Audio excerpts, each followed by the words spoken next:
ဒီနေ့မှာကျွန်တော်ထူးထူးဆန်းဆန်းသွားဆောင်မှာဖြစ်ပါတယ် Thai တဲ့ site ပေါ့နော်အဲ့ Thai တဲ့ site ထဲကတော့ကျွန်တော်ပထမဆုံး startup mode ကိုအရင်ဆော့ပါတယ်ဒီမှာဆော့မဲ့သူမရှိလို့ဆိုလို့ပဲသွားဆော့လိုက်ပါတယ်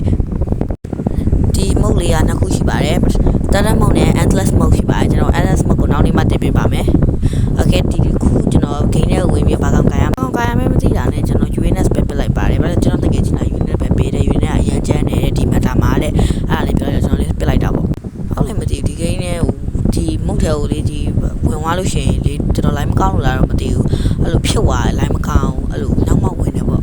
ကျွန်တော်ခုမုတ်3ရောက်သွားပါပြီကျွန်တော်ခုဒီမှာဒီ dinosaur နဲ့တိုက်ခိုက်ညာဒီမှာတင်မလို့တော့ထင်နေတာမသိသွားပါဘူး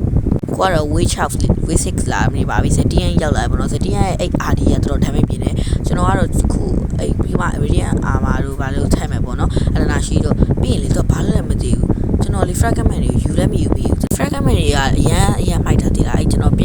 မယ်ပြောပြမယ်အဲ့ fragment တွေအရင်ကျန်းတာ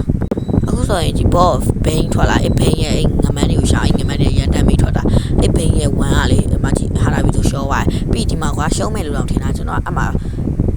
တစ်ခုသွားပြီးတော့လုပ်လိုက်တာရှော့သွားကျွန်တော်အားနဲ့ alpha ရက်ရောက်လာကျွန်တော်ရှော့တော့မှာခဏဒီမှာကြည့်ရှော့သွားအားနဲ့ alpha လေးရှော့အကုန်ရှော့မှာ alpha ကလည်းမတိုင်းပန်းတဲ့ဒီပွဲတစ်ပွဲလုံးမှာ alpha ကြီးကစတဲ့ item တွေကလည်းဘာဆိုင်စက်မှန်းလည်းမသိဘူးမှန်ပါတယ်ဆိုတော့လေဆိုဒီမှာဆိုရှုံးမယ်လို့တောင်ထင်တာဟာနာဘီကထွက်တယ်ဒါပေမဲ့ဟာနာဘီရဲ့ပြစ်စရာလည်းမလိုလားတောက်ပြတာရှော့သွားကျွန်တော်ဆိုရင်ဒီမှာ fragment ကဒီ defense ယူထားရပေါ့နော်ဒီပဲ defense ပဲမြူကြပါနဲ့တခြားအဲ့ attack speed တို့ဟာလည်းယူကြပါ defense ကျွန်တော်ကဘာလို့ပြရလဲဆိုတော့မအောင်လို့ပါကျွန်တော် weight 73 14 15 16ကိုရှင်းလိုက်ပါတယ်စက်ခွန်